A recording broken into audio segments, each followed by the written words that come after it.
दिल्ली में हुई तेज बारिश, शांतिपत इलाके में तालाब में तब्दील हुई सड़कें, राहगीरों की परेशानी पड़ी। दिल्ली में भारी बारिश के कारण विभिन्न देशों के दूतावास वाले इलाकों में पानी भरा। ऑस्ट्रेलियन और ब्रिटिश हाई कमीशन के बाहर 3 फुट से ज्यादा पानी। तेज बारिश के बाद दिल्ली के कई इलाकों में लगा भयंकर ट्रैफिक जाम। जगह जगह पानी भरने से सड़कों पर गाड़ियों की रफ्तार हुई धीमी। आवाजाही में लोगों को हो रही दिक्कत। दिल्ली में तेज बारिश के बाद मोतीबाग रिंग रोड पर लगा भीषण जाम। सड़कों पर रेंगती नजर आई गाड़ियां। दिल्ली के अशोका रोड इलाके में भी तेज बारिश के बाद जलभराव, ट्रैफिक हुआ स्लो, लोगों की दिक्कतें बढ़ी।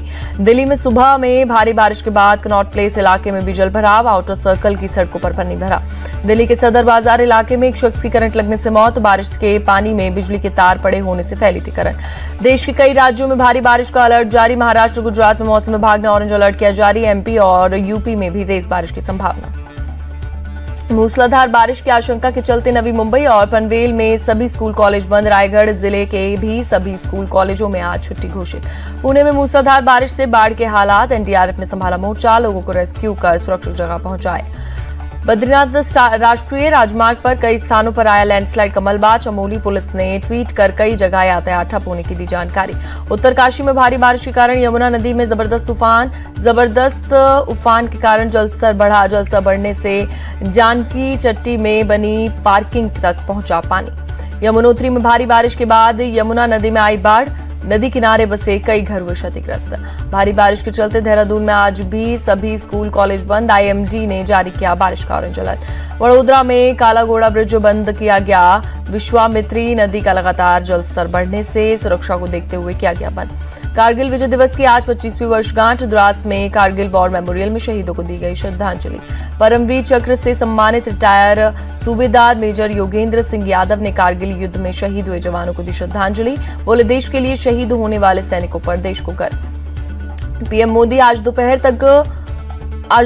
1 बजे द्रास पहुंचकर वॉर मेमोरियल में देंगे श्रद्धांजलि। बीच में जवानों से भी मुलाकात का कार्यक्रम। कारगिल विजय दिवस की पूर्व संध्या पर पीएम मोदी ने किया ट्वीट, लिखा, ये दिन हर एक भारतीय के लिए गर्व का दिन है। कारगिल विजय दिवस की 25वीं वर्षगांठ पर रक्षा मंत्री राजनाथ सिंह का ट्वीट, लिखा, शहीदों का बलिदान हर भारतीय और हमारी आने वाली पीढ़ियों को प्रेरित करता है। कारगिल में मनाया जा रहा है विजय दिवस का रजत जयंती समारोह। सेना प्रमुख उपेंद्र द्विवेदी और पूर्व आर्मी चीफ वीपी मालिक समारोह में हुए शामिल। विजय दिवस समारोह में जवानों ने दिखाए जोश और रोमांच से भरे हैरत अंगेज करतब।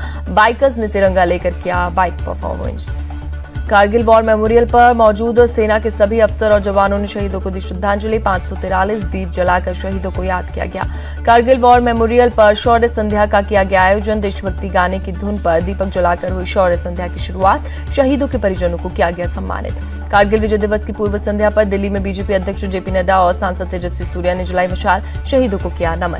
दिल्ली में आज बीजेपी मनाएगी कारगिल विजय दिवस। दोपहर 2:30 बजे जेपी नड्डा और रक्षा राज्य मंत्री संजय सेठ कारगिल वॉर की वीरांगनाओं से करेंगे मुलाकात।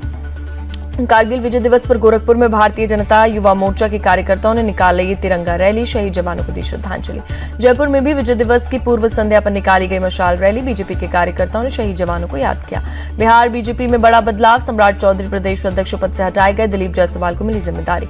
राजस्थान में भी बदले गए। पार्टी के प्रदेश अध्यक्ष सीपी जोशी की जगह राज्यसभा सांसद मदन राठौर बनाए गए राजस्थान बीजेपी अध्यक्ष। दिल्ली में बीजेपी के संगठन मंत्रियों की बैठक आज दूसरा दिन। पार्टी अध्यक्ष जेपी नड्डा करेंगे संगठन महामंत्रियों को संबोधित।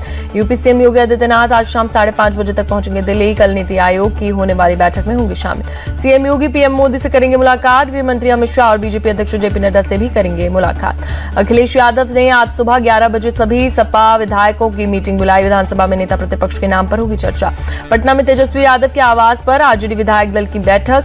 मीटिंग में उत्तर बिहार में पार्टी को मजबूर करने पर हुई चर्चा। आरजेडी एमएलए भाई वीरेंद्र ने कहा, बिहार को विशेष राज्य का दर्जा सहित राज्य की समस्याओं को लेकर जनता के बीच जाएंगे। तेजस्वी यादव के नेतृत्व में नीतीश कुमार के चेहरे को जनता के बीच बेनकाब करेंगे। राजस्थान विधानसभा में कांग्रेस एमएलए श्रवण कुमार की बाबाओं पर टिप्पणी पर भड़के बीजेपी विधायक बाबा बालकनाथ, कहा घर से बाहर नहीं निकलने दूंगा। श्रवण कुमार ने विधानसभा में आसाराम और राम रहीम का हवाला देते हुए कहा था, देश का सबसे ज्यादा भट्टा बाबाओं ने बैठाया। यूपी कांग्रेस के पूर्व चीफ अजय कुमार लल्लू ने बीजेपी पर लगाया आरोप, राहुल गांधी को परेशान करने के लिए बीजेपी के नेता लगातार फर्जी केस दर्ज करा रहे। दुकानों पर नेम प्लेट लगाने के मामले में यूपी सरकार ने सुप्रीम कोर्ट में दाखिल किया जवाब, कहा नाम से होने वाले भ्रम के बारे में कावड़ियों से मिली शिकायत शिकायतों के बाद दिए गए थे नेम प्लेट लगाने के निर्देश। यूपी सरकार ने कहा, पारदर्शिता सुनिश्चित करने के लिए दुकानों पर मालिकों के नाम लिखने का दिया था निर्देश। यूपी के मुजफ्फरनगर में निकली कांवड़ यात्रा, भक्तों ने झूमते गाते लगाए हर हर महादेव के नारे, रास्ते में सुरक्षा के पुख्ता इंतजाम। श्रीनगर के पंथा चौक बेस कैंप से अमरनाथ यात्रा के लिए एक और जत्था हुआ रवाना। 4 लाख से ज्यादा श्रद्धालु कर चुके हैं अब तक दर्शन। भोपाल में एबीवीपी कार्यकर्ताओं का आरोप, निजी स्कूल में घुसकर स्कूल संचालक को पीटा, स्टूडेंट्स की सदस्यता के लिए चंदा नहीं देने पर मारपीट की गई, पुलिस ने दर्ज की एफआईआर। कोलकाता में हॉकर संगठनों को ममता बनर्जी सरकार के खिलाफ विरोध प्रदर्शन, फुटपाथ से हॉकर्स को हटाने के खिलाफ प्रदर्शन। श्रीनगर के नौगाम में रिसीविंग स्टेशन में लगी भीषण आग, फायर ब्रिगेड की टीम ने पाया काबू। बेंगलुरु में बिहार की लड़की की गला काटकर हत्या, आरोपी ने पीजी में घुसकर घटना को दिया अंजाम। सीसीटीवी के आधार पर पुलिस की आरोपी की तलाश में जुटी। दिल्ली के द्वारका सेक्टर 12 में एक निर्माणाधीन अस्पताल का एक और हिस्सा गिरा, हादसे में एक महिला की मौत, 8 लोग घायल। दिल्ली के आईजीआई एयरपोर्ट से जर्मन नागरिक के पास से 6 किलो कोकीन बरामद, खिलौने में रखकर ला रहा था कोकीन, पुलिस हिरासत में लेकर कर रही पूछताछ। मदुरई का थिरुमलाई नयक्कर महल दियों से जगमगाया, ड्रोन से ली गई जगमगाते महल की तस्वीर।